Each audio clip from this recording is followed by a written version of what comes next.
Hello, and welcome to the show Goldsquadrongays. It's the podcast where two Star Wars loving gays break down each episode of their favorite Star Wars TV shows while also being gay as hell. I'm your host, Bradley Brower. I'm your other host, Charles Rogers. And Bradley, I hope you are as excited for Andor, this revolutionary show, as I am. Get it? Because it's a show about revolutionaries. And it's a good joke. I cannot take credit for the joke. My Twitter mutual at Liam Likes SW is the one who told that joke to me, and I immediately was like, I'm gonna save that. I've been sitting on that for like a month. I'm gonna save that. I'm gonna spring it on Bradley during our Andor Zero episode. I'm ready for the revolution. The revolution, as it turns out, will be televised. As it should. Before we hop into Andor, we got a couple of quick announcements, two in particular that I want to highlight. Firstly, you may have heard it mentioned if you also listen to our friends over at Darkside Divas, or you listen to our friends over at Guys and Jedi. Hope has also mentioned it there. But I'm starting a new podcast. What? Yes. Or it would be more accurate to say I'm on a new podcast that is starting. Okay. That it should be dropping here fairly shortly. It is a High Republic era Star Wars tabletop campaign being DM'd by Chris from Darkside Divas. There are 5 players who are all fantastic. Myself, Hope Molinex, our friend from Guys and Jedi, who was on our Obi-Wan Kenobi episode, Jess from RuPaul's Pod Race, and 2 lovely folks by the name of Nathan and Colton have also joined us. And we have already recorded the first session. I'm not sure when it's going to come out, but you can follow it. The For Light and Dice is the name of the podcast. You can go ahead and follow those social medias if you want to see when those episodes drop. Bradley's not going to listen because I say Star Wars High Republic D&D game and his eyes gloss over. Well, now hold on. I'm semi-interested only because the idea of the whole Critical Role, like D&D on a podcast thing does interest me. I'm just not like I've never listened to Critical Role, but like I have friends who are like, this is such a good thing. Like listening to people play D&D is like funny and like fun. Apparently, this just in. Bradley might listen to the For Light and Dice podcast. You know what? I'll give the pilot episode a listen and then I'll report back, and then that way I'll spam everybody with like, oh, it's so good. Oh my God, you guys need to listen to this podcast. We love vertical integration, folks. We love it. No, I'm actually, I was listening to Darkside Divas today and Chris was kind of talking about it and he made the point, and I also echo his sentiments that with a tabletop game, there's usually a session or two where you're kind of figuring out if it's going to work. And this is one of those groups where we all immediately knew the tone we were going for. We all immediately knew what it was. Great. It was hilarious. I have not listened to the episodes yet, although one of them has been dropped in the shared group folder. So I'm going to be listening to that after this, but keep an ear out to your podcatcher for that podcast coming out soon. Nice. Yeah, I like the idea of a Star Wars D&D. That, to me, that sounds more interesting because I've never played D&D at all, but the idea of doing a Star Wars one is interesting. We're playing on like a 5, I am told, because I'm not a big D&D guy, it is a 5e rules that has been modified for Star Wars. Cool. And it's like an open source thing that you can go and grab. But that's the first announcement. The second announcement before we hop into Andor Zero is that if you are not following our Instagram account, Bradley and I have been going live on the Instagram. We've been testing out the live feature on that and we really like it. Right. So we will be doing more Instagram lives. We did one that was just us and we did one with Chris from Darkside Divas, hopped on to help us test out a multi-person. You can view those lives on our Instagram account at Goldsquadrongays, and you can follow that Instagram account to get notified when we do go live. We'll go live for things that like don't get their own episode. So the one we went on, we talked about D23, right? We wouldn't give its own episode to, but we do want to talk about and engage with the community about that. So exactly. And I like the idea of doing lives instead of doing a full episode on those things, because necessarily those wouldn't go, like, I don't necessarily want to edit, a podcast. There it is. Little bastard about talking about D23. Work. But it was fun to just off the cuff talk about D23 with Chris, and then just be like, oh, it's on our socials. If you guys want to listen to the whole thing, it's there. You don't even have to, you know what I mean? Like, it's kind of a great way to maybe get more people to follow us on Instagram or something. Like, it's a bonus episode, if you will. Let's be fair. The reason we're on Instagram is because TikTok's rules for going live are fucking ridiculous. This is true. Had we not had that hurdle, we would have done this on TikTok, which would have been better. I mean, just from an engagement kind of point of view, I would have liked that more, but we're still a little under on the viewership for 2 accounts to be able to do TikTok, but whatever, that's fine. We'll get there. I'm working on it. Yeah. So if you can follow Charles's TikTok, just so we can get his up to at least 1,000, and then we'll be good. If you want to hear me talk to 3 of my friends about Mass Effect, which is what I'm presently doing on that TikTok. There you go. At CW Rogers 6. It's the same as my Twitter. But yes, do follow our Instagram at Goldsquadrongays to hear us talk about any announcements, anything we feel like going live. Brian from Pink Milk and Steph and Chris at Divas Unleashed. We see what you've been doing and we've been liking it. But another thing you might hear us talk about is the upcoming show Andor. Yes. Bringing that back around. How's that for a segue, Bradley? That was pretty good. I love it when you can just lube a segue up and then just slide right in. He is actively frozen. Speaking of Diego Luna. Yes. I'm just kidding. Wow. I thought I had the worst intro, but you just brought it around again. Yeah, at time of recording, it is September 13th. And if you are just joining us, the way we do upcoming lead-ups to promotion is I know basically everything. I've read all the leaks. I've read anything that's come out. I am elbow deep in the ecosystem.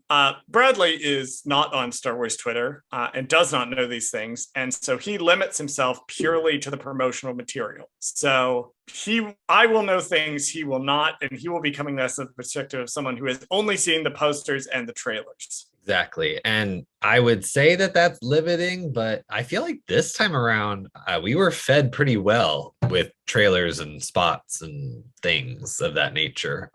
Because according to my count, I have about 5 different pieces of media videos posted to YouTube, at least. And then that doesn't even include the 9-minute featurette / sneak peek that was posted to Disney Plus. So that's quite a lot of content for one Star Wars show to show us, when in the past we haven't gotten that many things. They're just usually, I think it was the Book of Boba. It was just like they kept posting new trailers, but they were all like 30-second trailers that were just like re-edited. It was the same thing. Yeah. And Book of Boba, like it only had to be stuff from like the first 2 episodes that they were posting, right, which is very limiting because none of the interesting things happen really in Book of Boba.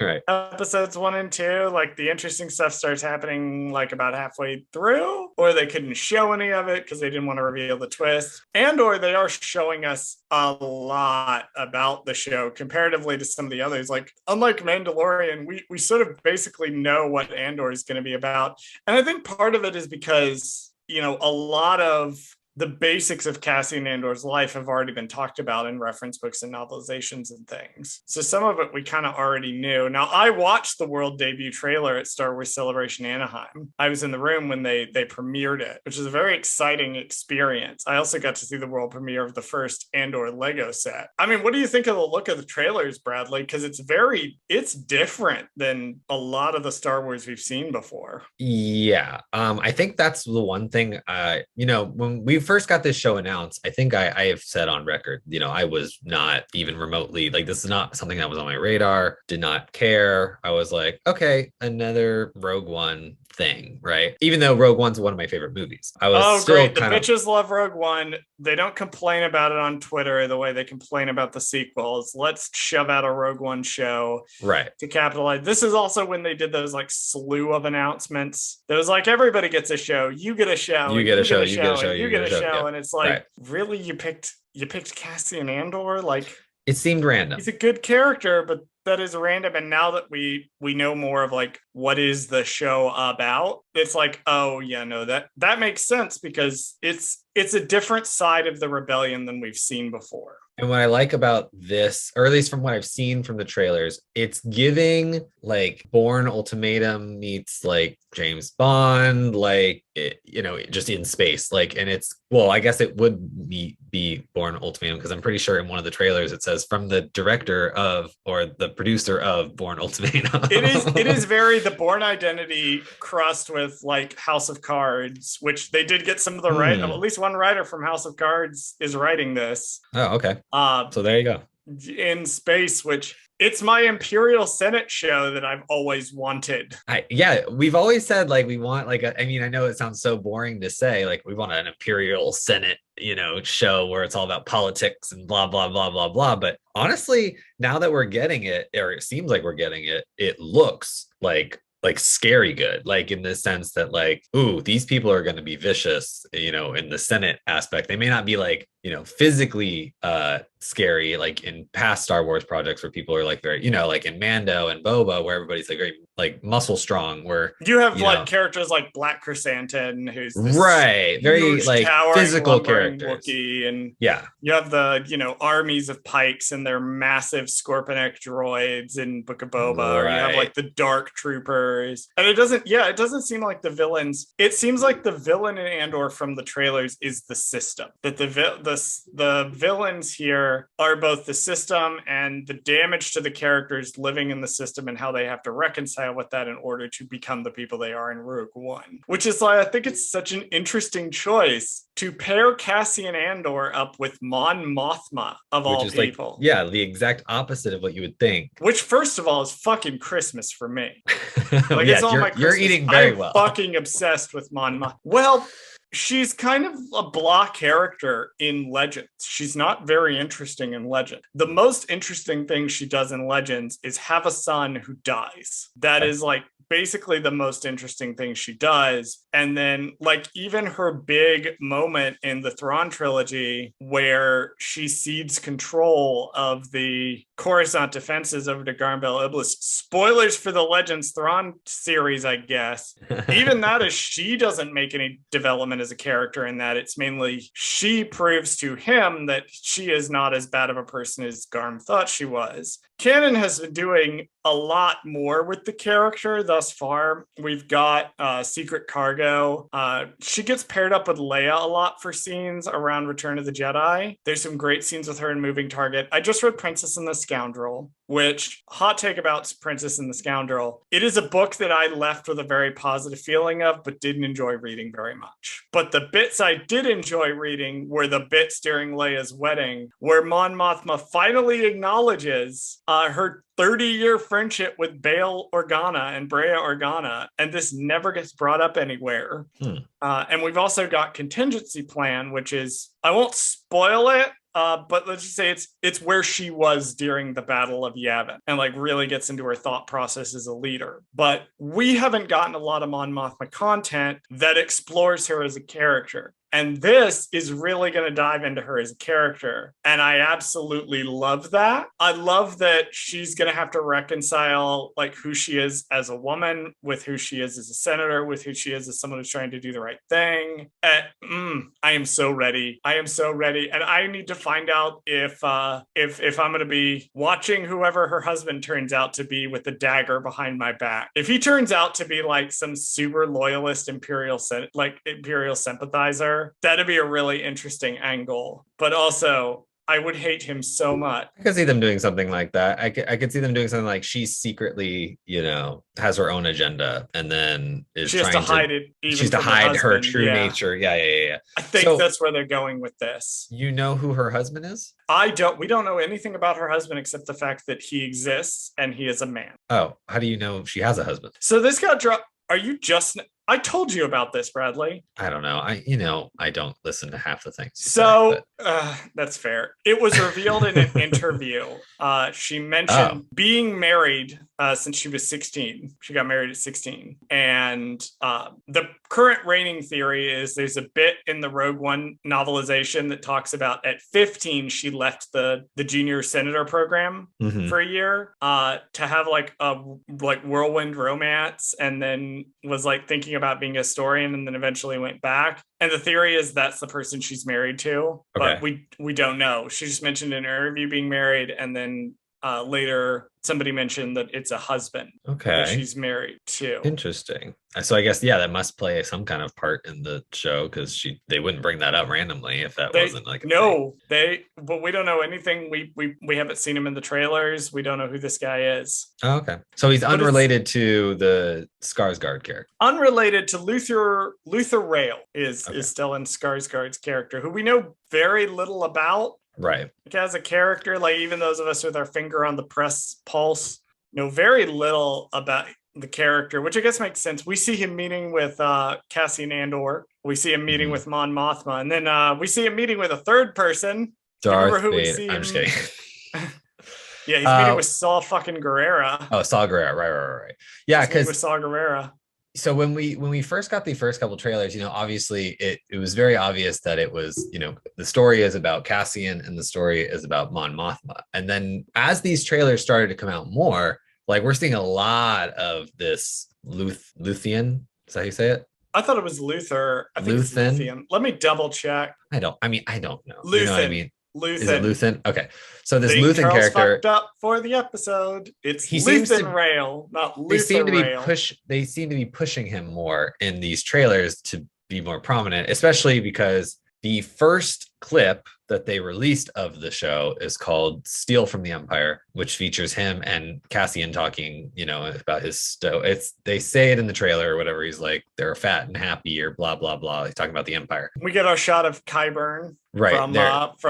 from the Game of Thrones show. Is here playing a science officer.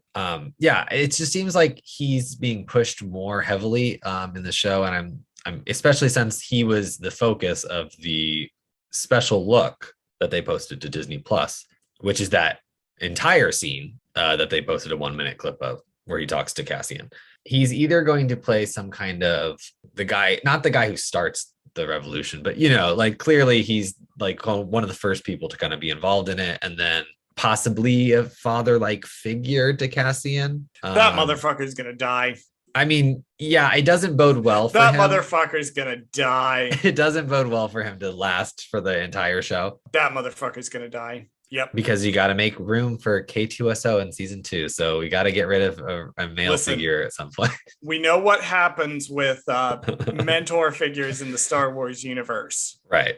Yeah, I want to put a pin in the K2SO thing because I want to come back to that.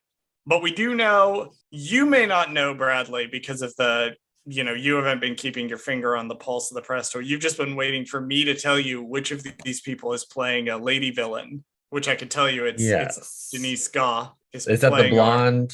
It's the blonde. The blonde officer looking character. Yes, is playing a character called Deidre Miro. And character do you like that? Is apparently an Imperial lady villain. I love a good Imperial lady villain. So although they've tricked us before with Imperial lady villains, so that is true. We don't know. I mean, theoretically, she could be a double agent for all we know. That is true. Just like the last one, honestly. No, I think just there was something about her that reads like, nah, she's probably going to be a real villain. Like I feel it. I can feel it. She has that villain air to her in the trailers. Right. Now, to be fair, we could have been very biased on the last one because, you're such a big fan of Indira Pharma and don't know if that like colored your view of her being like, well, she's evil, but we still care about her. But then she turns out not to be evil at all. So it's okay. I was like, I still stand. Right, I am such a big Indira Varma fan that I was gonna like Tala Durith no matter what. Luckily, she turned out to be my exact favorite type of character, which is someone dealing with guilt from their past and looking for redemption. And Like, I want that injected directly into my veins, which is exactly why I look at the Cassian Andor character and I'm like, yes, Yeah, give me this. I do Give like me this. this directly into my face. We know a little about Kyle Solar's character, named Cyril. We know Okay. that he's also playing a villain. Is he the Uh, cop looking one? he's the cop looking. He's the cop looking twink. The hot one. Yeah. Okay, cool. The other one is Sergeant Caustic, who's being played by Alex Ferns. We're just glossing over these actors because we'll get to them Right. when they show up in the show. Gotcha. Yeah, I don't want to get too deep in there. Kyle Solar's the Things, twink. the twink. Yes. Okay, cool. I do. By the way, I'll just say it now because I don't think it'll be relevant when we watch the episode. The outfits, the navy and orange police uniforms or whatever they are, the security outfits, whatever, they look really good. Like the costume. All of the costumes look. Oh my god! Every single fucking outfit we have seen Mon Mothma in is a sleigh. Every are they making her the new Padme? Because like I'm here for it. She's like, canonically friends with Padme. She's in their voting block. Oh my gosh, she probably is the one who inspired her to wear all these outfits. Probably the other way around. Oh well, there you go. Chandrillan, anything that we've seen in the past, is very, I don't want to say simple because that gives the wrong impression. It's not as ornate as the Naboo. It's more in terms of Alderaan, in terms of it likes the outfits that we've seen that are a lot of like cloth, folded cloth, the kind of big cloth swaths that come down around her, whereas Naboo is more ornate. But some of the outfits, the fucking orange gown from the first trailer that Mon Mothma is wearing, oh my god. Oh my god. Pull it up so I can visually see. Yeah, the orange one. Honestly, all of her outfits look really good. But that's the first time we've ever seen her not in white, and it is absolutely stunning. I do love it. I do love that she has these gowns and they're pretty. And then there's also like the ones where she's wearing like a collared kind of looking outfit that's like blue. I think she's like addressing the Empire or whatever. Like she's in I'm looking at the exact shot now, and yeah, she's got like a blue and white deal going on. Yeah, it's very royal looking. I like it. She's addressing the Imperial Senate, which, oh my god, the Imperial Senate. We're getting that shot. The shot of the Imperial Senate from that I sent you and from the trailer where it shows the Empire logo on the floor. And you're just like, the Imperial cog in the floor of the Senate. So good. It looks so good. You're like, oh god damn, this is gonna be like crazy. And I think it's interesting the contrast between what we see of the Cassian Andor stuff, which is very dirty, very run down. Very like beneath the Emperor's boot heel, contrasted with the pristine, clean. Every room we've seen Mon Mothma in has been like stunningly good architecture. Very elaborate. Yeah. Clean, pristine, beautiful views of Coruscant. It's just the contrast between the two is going to be so interesting as the show moves forward. I was just going to mention Adria Arjana's character. Is that the other one they keep showing in the trailer? The other one they keep showing is named Bix Caldine, former love interest of Cassian's. I was gonna say based on the poster. I was looking at the poster, and I was apparently. Like, it looks like based on the poster, she is the fourth largest character on the poster. So I'm assuming that's why she's important. She's going to be a big deal. We don't know enough about her for me to comment on her yet, but she is there. So do we think those are like flashbacks? No, I think this is all happening simultaneously. Okay. I think we may go back as far as the Clone Wars, though, because we see clone troopers in the trailers. And don't we see him as a kid in the trailer too? So I have heard that is not him as a kid. Oh, it's not him. Yeah, I've heard that's not him. Wrong of them, because in the trailer he's like, I've been fighting this fight ever since I was young or something like that. And then they show the kid. And so it's like, yeah, I tried to pull up the Imperial cog shot and accidentally played the trailer. And because of the way my headphones are right now, I desperately need to get new ones. It blasted in my ears, and I'm like, my ears are ringing now.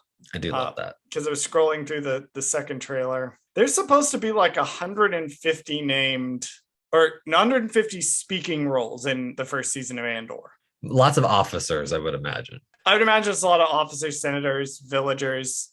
That's what I'm getting. I'm getting the sense of like any kind of person of the week, like or group of the week that we're helping kind of thing. Like, I don't know. It's gonna be interesting. They may do a House of the Dragon thing where it's the first year, but we're skipping like weeks or months between episodes. I think so because at D23, Kathleen Kennedy said it was the first, or the show is taking place over the course of 5 years. So, and that's over 2 seasons. So, right. And originally they said 5 seasons, so giving a season a year. And then Tony Gilroy and Diego Luna were like, actually, we don't want to do the D&D Game of Thrones thing of signing up for a show for more years than we actually want to do it. right. Let's just tell this story in 2 seasons. Get in, get out, tell the story we want. Exactly. Don't like give it a crazy. stupid amount of filler. Well, yeah, because then the show becomes bad because at that point then you're like, just dragging it out. Right. You're like, how many times can he really get in trouble with the Empire before getting caught? How many times can he really do all this stuff? You know what I mean? And then it gets annoying and unbelievable, and you're like, okay, forget it. So I'm fine with the time jumping, at least for now. I'm fine with them only having 2 seasons. Because there's people who are like, oh, I want more of Cassian Andor. And I get that, but not at the expense of the story or the creators. If the creators say, we have the story we want to tell, we thought it would take 5 seasons, we reanalyzed, it's really just going to take 2, we're going to do 2. 1 season to set it up, and then we know who all the characters are, and we can just blow through the last couple of years. I appreciate that, especially because it lets us know like they have a plan. Like they're not making it up as they go. Like there's clearly a set. John Favreau. Yeah. Like who has openly admitted that he makes up the Mandalorian as he which goes works along. for that show because it's more episodic and they're not trying to get to a specific point. Now it feels like they are with the 3rd season, but with this they've figured out now they've kind of figured it out. But you're right. This seems definitely like, no, this is a serial show through and through. Like we know there is a beginning, a middle, and end to this show. And we're only going to be getting the first half, and maybe a little bit. It's like a good 2-act play. Yeah. I love it. The official trailer, one of the trailers, and the shot where Mon, you can see the front of her Senate outfit with the blue over the white. Yeah. I noticed something about the background of this shot and all the other senators. What trailer is this? This is the one that came out on August 1st. Okay, so I'm the one on it right now. Came out a month ago. Scroll to time code 147. Okay, 140. It's a shot of Mon Mothma and her Imperial Senate branded pod. Okay, got it. Do you notice something about all the senators in the background? What, that they're white? I'm just kidding.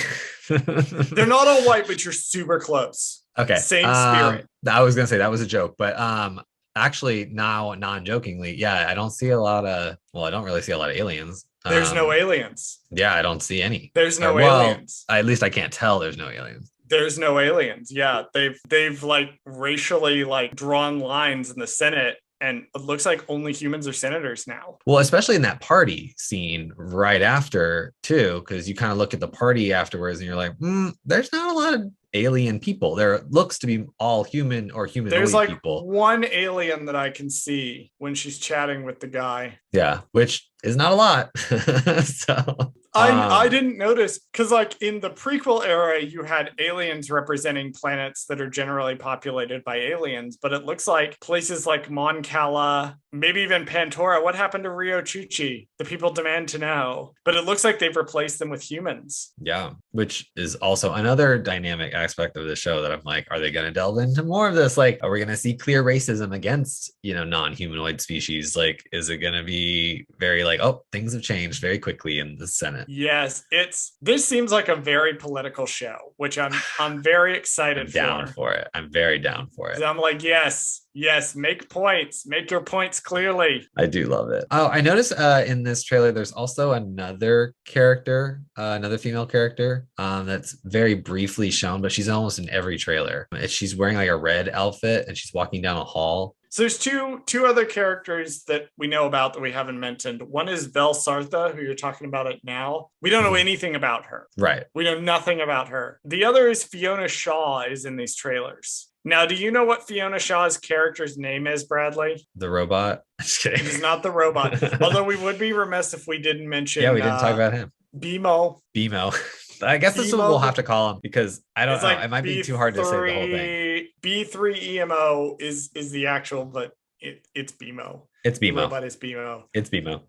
I'm not going to tell you who Fiona Shaw's character's name is, what that name is. If you don't know it, I'm not going to tell you. Okay. Oh, she's the older woman. Yes. Okay. I don't know who she is, but I recognize her from Harry Potter. Is that what she's from? Fiona Shaw. She was in Killing Eve. Nope, didn't see that. Let me look. Yeah, no, yeah, she's from Harry Potter. She plays his aunt, Petunia. Oh, interesting. Aunt Fuck Petunia. Fuck J.K. Rowling. Right, but that's where I recognize her from. I was like, where did I know her but from? She is in the Harry Potter movies. Yeah. Okay. Well, we won't go into that, but okay, cool. So I might not enjoy any time that I can publicly say fuck J.K. Rowling on the internet. So, but you know who this character is? I do know who this character is. It's on the IMDb page. Oh, I see it now. But okay, only because I was looking at her picture. So spoiler alert, I know who it is now. Interesting. We won't spoil it for our audience. Okay, yeah. Let's leave it a secret. Who she's actually playing in the show. Yeah, because that's so cool. And odd. I guess not a surprise, but also I should have known. Yeah, again, we will get to these people's action credits when we actually right. There is one thing I definitely wanted to make sure I brought up, which is there's some mild concerns, essentially, like from me, the degree to which they may like overwrite some of the Rogue One tie-in material that came before. In what way? So like the whole thing with K2SO, remember we put a pen in K2SO, now we're taking that pen back out. Okay, take the pen out. K2SO is not in this season. And there's two primary concerns that I've seen go around, one bigger than the other one. The K2SO story, how they met, has already been told. It was told in a comic. The thing is, it's not a particularly good comic or a particularly beloved comic. Now, it seems like they know their reference books very well and they know their novelization very well, because some of the stuff that's been mentioned, like with Ferrex, the planet Ferrex and things like that, comes from reference books. But there is some concern that the show might decanonize those comics. And then my concern is, so how well do you remember the plot of Rebels, Bradley? Oh, God. Okay. I mean, I feel like I know it enough. I might have to rewatch it before I watch Ahsoka, but go rewatch the episode Secret Cargo. Okay. Because Secret Cargo is the moment where Mon Mothma leaves the Imperial Senate. Something happens called the Gorman Massacre. We don't know what the Gorman Massacre is, so it's possible we may see it in Andor. Okay. But something happens called the Gorman Massacre, and the Empire tries to shift blame for that. And Mon Mothma goes on live TV, publicly denounces the Emperor and names him responsible, and then says that she's leaving the Senate, and then fucking books it. This is about Rebels is, I want to say, the main show is 5 years before it. It's 5. It starts 5 years. So this is about year 2 or 3, or possibly even the end of season 1 of Andor. We might either see the Gorman Massacre or, we might see that moment. But also the concern is make sure that we acknowledge that that's the moment where she leaves the Senate. I'm vaguely concerned that because it's such a good episode and it's such an important moment in her development. And I want to make sure that I'm a little twitchy about that. Bad Batch has me super twitchy. And then if what we're hearing about Tales of the Jedi is accurate, that's also making me super twitchy. I think you've said it really well early on that Star Wars mythology, not history. Right. It's not all 100% going to line up. I can make my peace with it. Right. I can still be moderately concerned. And you can also enjoy both media and embrace the part of the story that you want to embrace, right? That's what I like to tell people is that if you don't like Rebels, the cartoon, it doesn't have to exist in your mind because the movies do whatever they want to do and the TV shows do whatever they want to do. Yes, they respect to an other extent. Media to an extent, but you can't go so far as to say this is not canon at all. Mm-hmm. But I think it is reasonable to say I don't really think about this. I don't really talk about this. I don't rewatch this. As a practical matter, I prefer to focus on the Star Wars that I like to focus on and just ignore the rest. And if you want to watch the 6 movies and say that's the entire canonical story, the original 6 movies and say that's the entire canonical story, that is a-okay. But to be no, I don't like the last 3, and so they don't exist to me, that's where we start running into problems. It's when you start policing other people's enjoyment of the franchise that we start to have definitely. I think everybody should police their own canon. You shouldn't ever say oh, your canon doesn't count because my canon is the real canon and that canon's the real canon and blah blah blah blah. But for example, if you just watch the movies and that's That's your Star that's all Wars. your Star Wars, then that's fine. Because like for some people, they're like, oh yeah, Darth Maul died in the first, spoiler alert, Darth Maul dies in the first movie. And then if you only watch the movies, he's dead in the first He's movie. dead. That's He doesn't it. come back. He never comes back. He never comes back twice. He never like, whatever. Like it's like some people don't quite understand that, and that's totally fine. I think for us or other people who really enjoy all the media, you get your Star Wars enhanced by liking more than one thing, because you're like, oh, well, if you watch the cartoons, you get to see that, hey, he doesn't actually die in the first one. He survived and da da da da. He does all this stuff that leads up to this very epic moment at the very end of Clone Wars where he and Ahsoka fight and blah, blah, blah, like all kinds of stuff. Like, so I think those people are just missing out. But if you don't want to, you don't have to. And I think with this, like, if there is a scene that is similar to that scene in Rebels, then maybe it might contradict a little bit. But I don't know. I think I'll give them the benefit of the doubt right now, because I feel like I assume someone asked someone at Lucasfilm about giant pivotal moments, and they're not just gonna, like, I have a feeling we are probably not gonna see Galen Erso in this show. No. Oh God, no. Yeah, I don't think so. Because those stories have kind of been told elsewhere. Right. I have a feeling we're not gonna see Jen Erso in the show, because I don't think so. Rebel Rising is there. It's already been told. The only real issue of concern is the K2SO comic that they had already done, but it'll be interesting to see. I might just be working myself up for nothing. The shows have always done an excellent job of being able to kind of fit together if you squint, which I think is all they really need to do. I got vaguely concerned because Tony Gilroy basically said, I don't know, I'm not like a Star Wars expert or anything. I don't like know everything about everything that's not Andor, which I'm assuming what he means is I know everything about the Rogue One and Andor people, and I've talked to the story group about that, but I don't know about fucking random clone trooper X3 from episode 27 of the Clone Wars, like, which I get that. But a lot of this is we're just going to have to wait and see what happens if the show comes out. Well, I don't know. I'm very excited. I'm sad K2SO is not in this season. If they do what I think they're going to do, which is, sneak him in at the very end and be like, look, he's coming, or like he's like here, or they'll do one of those bullshit post-credit scenes where like we see his foot step forward or something. Oh my god. Or his voice or something. I kind of low-key fucking hate that they have post-credit scenes in The Mandalorian and Bad Batch and Book of Boba. Like, that's a conversation for another day. It's a conversation for another day. Let me ask you this as sort of our final. If you had to, we've talked about cameos on the show before, how I don't really like cameos for the sake of a cameo, that I need the person to have a reason to be there, that they're not just showing up. I would take issue if Darth Vader showed up in Andor. Absolutely. Because he has no reason to be there. Absolutely. None. Zero reason to be there. Let me ask you this. What's one character that we haven't seen in the trailers and that we don't know that you would want to see in this show? Ooh, you're going to hate me for this. If you say Asajj Ventress, I will. Bradley, I won't say in an undetermined number of days, I will physically be in the same room as you. I will fist fight you. I will win. I won't say Asajj Ventress. That's too lightsabery / Jedi stuff. I think this show is very anti that. This is going to be one of the, if not, aside from Solo, I think this is going to be the other media that will not show any lightsabers whatsoever. In that regard, I think an interesting person to show up who would make sense, at least from an Empire perspective, would be, I know they're going to save it for Ahsoka, but I feel like Thrawn would show up in this show. God damn it. How did I know you were going to say that? Because with Thrawn comes Eli Vanto, and you just want to see Thrawn and Eli Vanto on screen. And it kind of would work. I hate that you're right. I think this is if you're going to introduce them in the show, like a soft launch, this could be it. Think about it. I hate that so much. Because if for those out there who have read the books, about that, like, there's all this time period in the books that we don't necessarily know. They jump years very often in the book. I'm so proud of you pulling out if you read the books. I'm so proud of you. We've come so far since we started this podcast.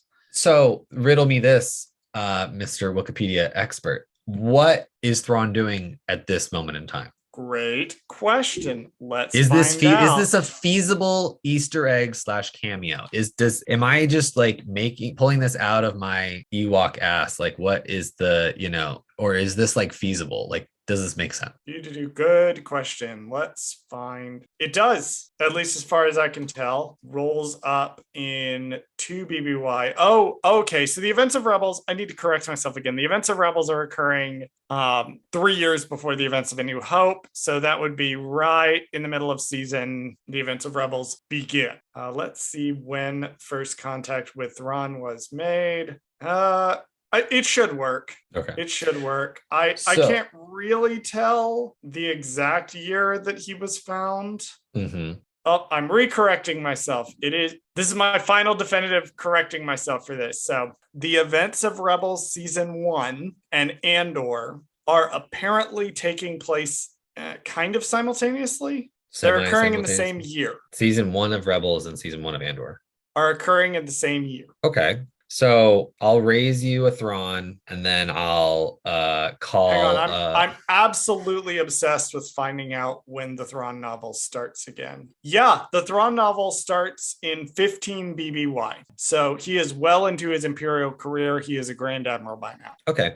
So think he's an admiral by now. Got it. I don't know if he's a Grand Admiral yet. So anyway, I think he would be interesting if he showed up, maybe minimally. I don't want him to like take over the show, but it would be interesting to introduce him or have him in there. Somebody who maybe is like maybe lower key might be like Arinda Price. Or I was gonna say Brierly Ronan. That would work too. Brierly Ronan shows up. He would be interesting. I also think not Fulcrum. What's his name? Or he becomes Fulcrum. What's his name? Agent Alexander Kallus. Kallus has been brought up a lot as someone who I feel like he could be a pretty good one to show here. Yeah, particularly since he is ISB and the villains of this are ISB. But you know who is also ISB and my choice for the person that I would like to see? Speaking of Brierly Ronan, I would like to see Orson Krennic. Oh, really? It makes sense. He's ISB. It's a prequel to Rogue One. He's a self-important piece of shit who would definitely like involve himself with someone like Mon Mothma or the Senate trying to drum up his own rising support. Yeah, I don't know. I think there's a lot of people that you think that you could just do. I mean,